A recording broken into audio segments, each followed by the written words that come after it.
శ్రీమాత్రే నమః.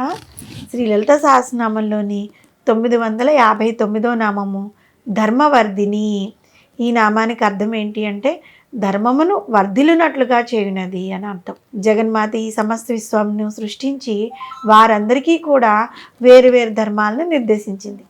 ఒక ప్రక్క త్రిమూర్తులైన బ్రహ్మ విష్ణు మహేశ్వరులకు సృష్టి స్థితి లయ కార్యాలను వారి ధర్మములుగా నిర్దేశిస్తే, అగ్నికి జ్వలించే లక్షణాన్ని, వాయువుకి వీచే లక్షణాన్ని, సూర్యునికి ప్రకాశించే లక్షణాన్ని వారి వారి ధర్మములుగా నిర్దేశించింది.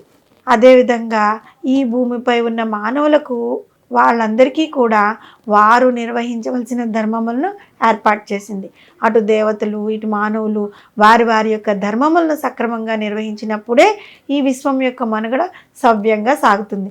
లేకపోతే ప్రపంచం మొత్తం అతలాకుతలమైపోయి ప్రళయకాల పరిస్థితులు సంభవించే అవకాశం ఉంటుంది. అందువలన అటు ధర్మ నిర్దేశనము చేసిన పరమేశ్వరి ఆ ధర్మమును వర్ధిలింపజేసే బాధ్యతను కూడా తానే తీసుకుంది.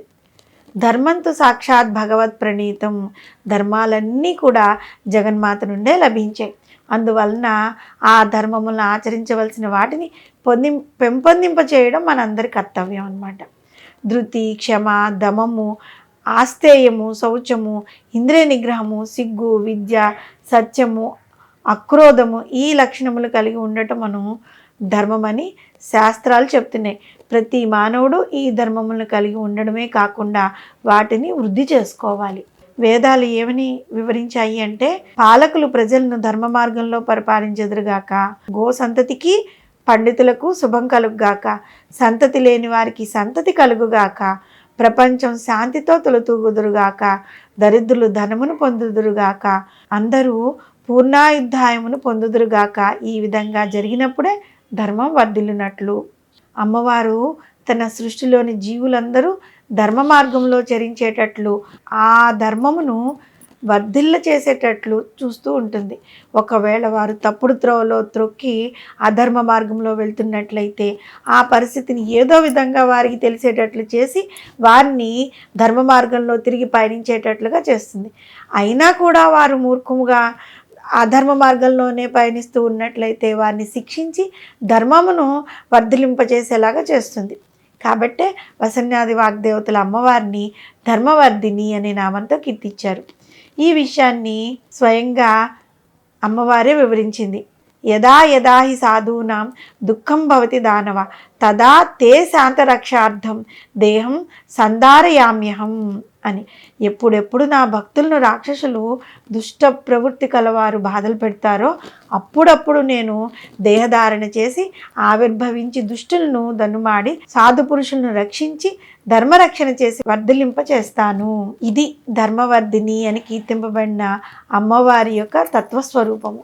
ప్రతి వాళ్ళు కూడా ఏదో విధంగా ఎదుటివారికి శారీరకంగా కానీ మానసికంగా కానీ ఎటువంటి బాధ కలిగించకుండా సౌమ్య సంభాషణను కావిస్తూ మనతో పాటుగా ఎదుటివారికి కూడా మేలు కలిగేలాగా ప్రవర్తిస్తూ ఉంటే ధర్మం వర్ధిల్లుతుంది. ఆ విధంగా ధర్మమును వర్ధిలింపచేసేవారు సాక్షాత్ జగన్మాత అంశా స్వరూపులే అవుతారు.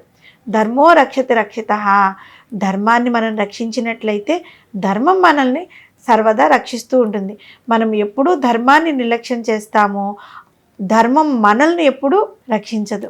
ముందుగా అనుకున్నట్లుగా జీవులకు ఆ తల్లి నిర్దేశించిన ధర్మములైన భూసైనము, సాత్వికమైన ఆహారమును మితంగా భుజించడము, ఇంద్రియములను అదుపులో ఉంచుకోవడము, మంచి గుణములను కలిగి ఉండడము, పరోపకార ప్రవృత్తి కలిగి ఉండడం, దేవరుణము, పితృణము మొదలైన రుణాలను తీర్చుకోవటము, యజ్ఞయాగాదులు నిర్వహించడము మొదలైన ధర్మములను వారు అనుసరించినప్పుడు ధర్మము ఈ పొడుంపై వర్ధిల్లుతూ ఉంటుంది.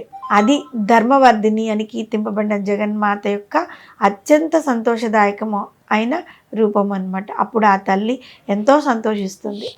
ఈ నామంలో వివరించినట్లుగా ధర్మవర్ధిని అనే నామంతో అమ్మవారిని మనం పూజిస్తూ ఉన్నట్లయితే ఆ తల్లి దయ వల్ల మనము ధర్మ మార్గంలో నడుస్తూ ధర్మమును అనుసరించడం వల్ల ఆ తల్లి సంతోషించి మనకి ధర్మంగా రావాల్సిన కోరికలన్నింటినీ తీరుస్తుంది. శ్రీమాత్రే నమః.